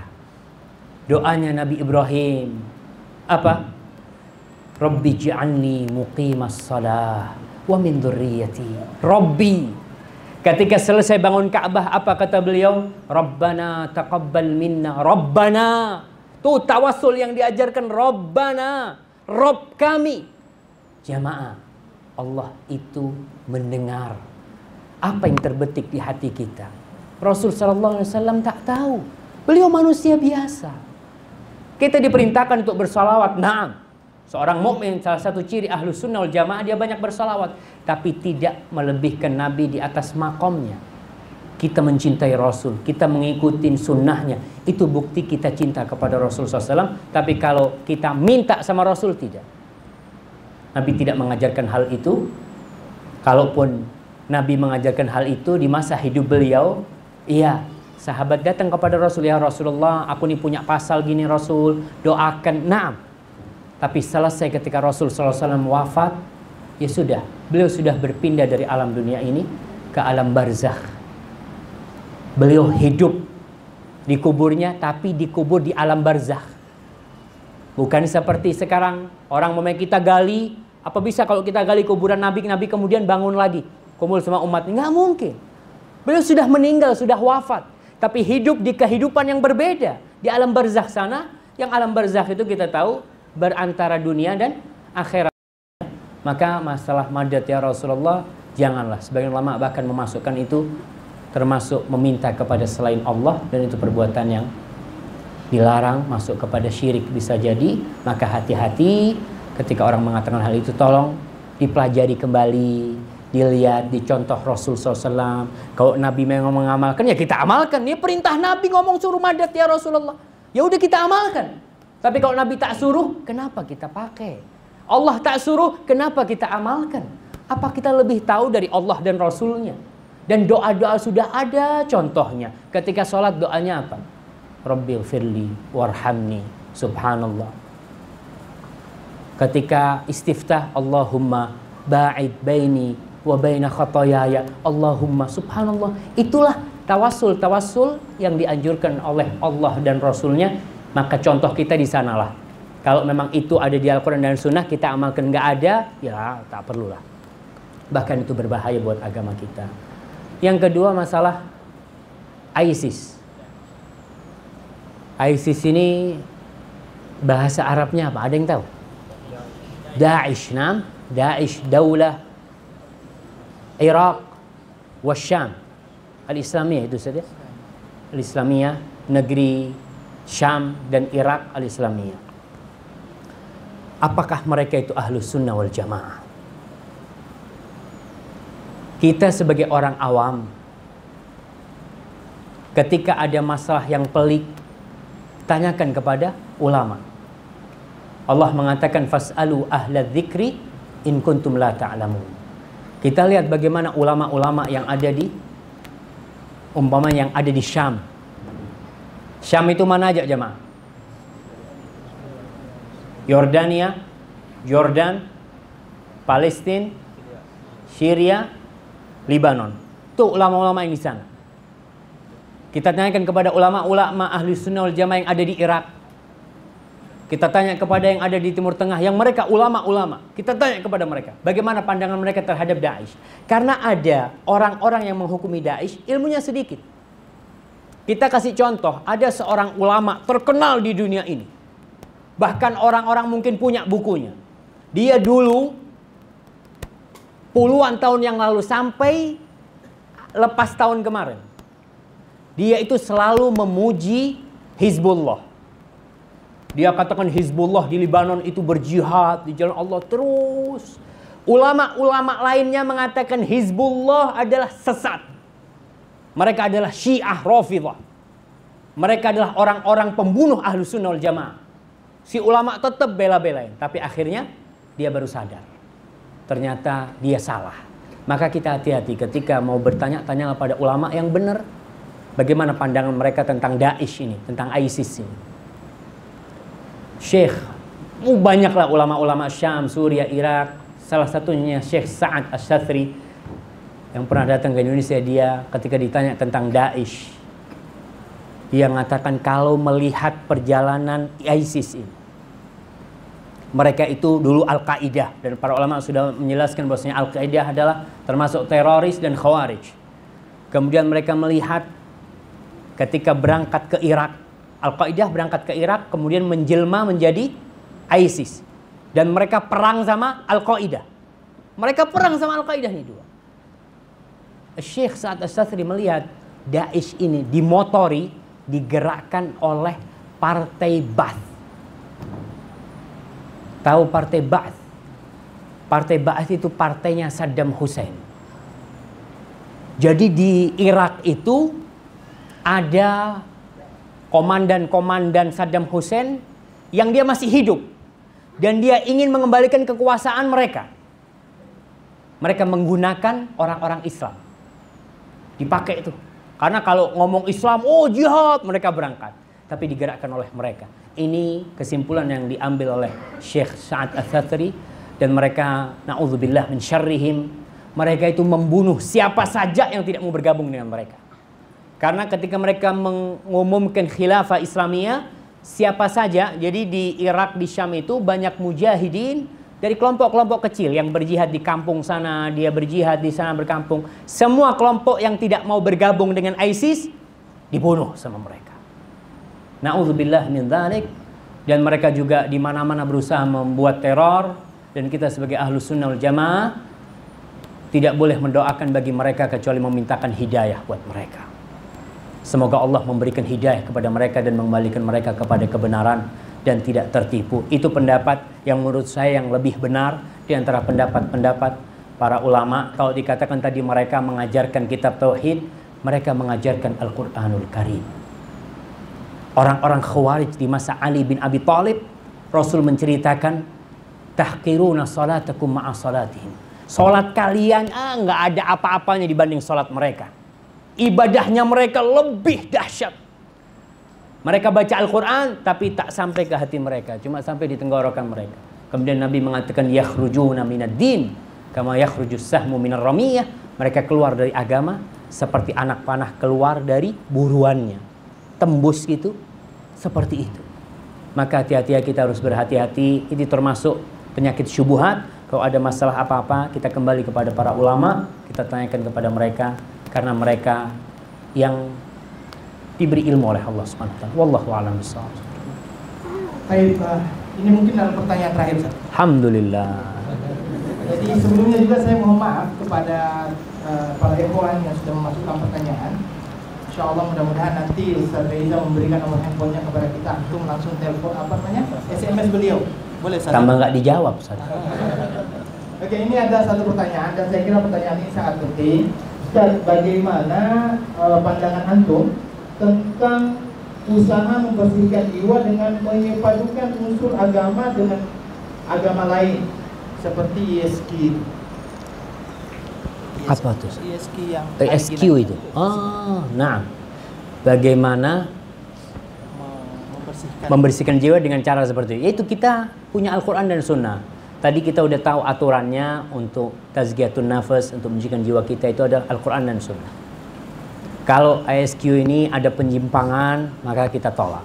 Dan alhamdulillah ESQ ini dulu awal-awalnya begitu terkenalnya di mana-mana, sampai kemana-mana, dan sekarang sudah banyak orang-orang ISQ sendiri yang keluar dari ISQ karena mereka melihat ada penyimpangan-penyimpangan yang mereka di caranya itu menggunakan lagu-lagu dan musik, kadangkala model di gereja akhirnya pakai suara-suara seperti itu. Kemudian ada laki sama perempuan campur satu majelis, lalu mereka ada tim katanya, wallahu alam, ada yang menangis nanti karena orang kalau menangis semua pada menangis, lalu mereka saling berpelukan. Ya, tidak seperti itu. Karena yang pertama membersihkan jiwa adalah tauhid kita, maka kita lihat lagi kepada Al-Quran dan Sunnah. Kalau nggak sesuai, ya kita berusaha untuk memperbaikinya, dan kalau nggak bisa ya tinggalkanlah. Wallahu alam bishawab. Ya, itu pandangan sebagian ulama seperti itu. Itu pandangan ana, ya. Bisa jadi pandangan ana salah. Dan saya senang dengan pertanyaannya, apa pandangan antum? Itu bagus. Karena ana tidak menisabkan ini kepada Islam. Itu pandangan ana dan bisa jadi ana salah. Wallahu a'lam bishawab. Ada Ustaz Saifuddin di sini. Ustaz, fadhil Ustaz. Gimana Ustaz menurut antum Ustaz? Saya sama sih. Ada penambahan berkenaan ESQ. Di Malaysia, Jabatan Muslimat sudah melakukan kajian terperinci dan mengupas kesesatan ESQ. Dan sudah ada bahagian panel kajian akidah yakin Ustaz Aizam Masmud dan juga bahagian Mufti Wilayah yang akan mengupas poin-poin kesesatan ESQ. Baik, ini ada tambahan dari saudara kita berkenaan dengan masalah ESQ tadi itu, bahwa dikatakan di Malaysia ya sudah ada fatwa dari JAKIM, Jabatan Mufti Wilayah KL. Jabatan Mufti Wilayah KL yang telah mengadakan sebuah penyidikan dan sudah menghasilkan sebuah fatwa tentang kesesatan ESQ. Jadi mungkin boleh dirujuk di situ lah, insya Allah. Alhamdulillah, alhamdulillah ya. Sudah ada itu, jadi antum ke sana aja nanti. Baik, saya kira itu yang bisa disampaikan oleh beliau. Dikarenakan mohon maaf sebanyak-banyaknya, mohon maaf sebesar-besarnya kepada para ikhwan, akhwat yang sudah menyampaikan pertanyaan kepada kami. Akan tetapi tidak sempat untuk kami bacakan dikarenakan situasi dan kondisi yang tidak menghendaki semuanya. InsyaAllah doakan Ustaz Dr. Syafiq Basalama insyaAllah akan bersafir ke mana? Ke Jember lah. Langsung Surabaya juga. ke Surabaya pada pukul 7 nanti. Makanya beliau minta doa mudah-mudahan beliau selamat sampai kepada tujuan, dan insyaallah mudah-mudahan kita juga bisa mengambil manfaat dari apa yang disampaikan oleh beliau, dan mudah-mudahan kita bisa mengikuti dan menjalankan segala apa yang kita dengarkan pada hari ini. Dan kita akhiri dengan doa kafaratul majlis. Subhanallahumma wa bihamdihi asyhadu an la ilaha illa anta astaghfiruka wa atubu ilaik. Wassalamualaikum warahmatullahi wabarakatuh.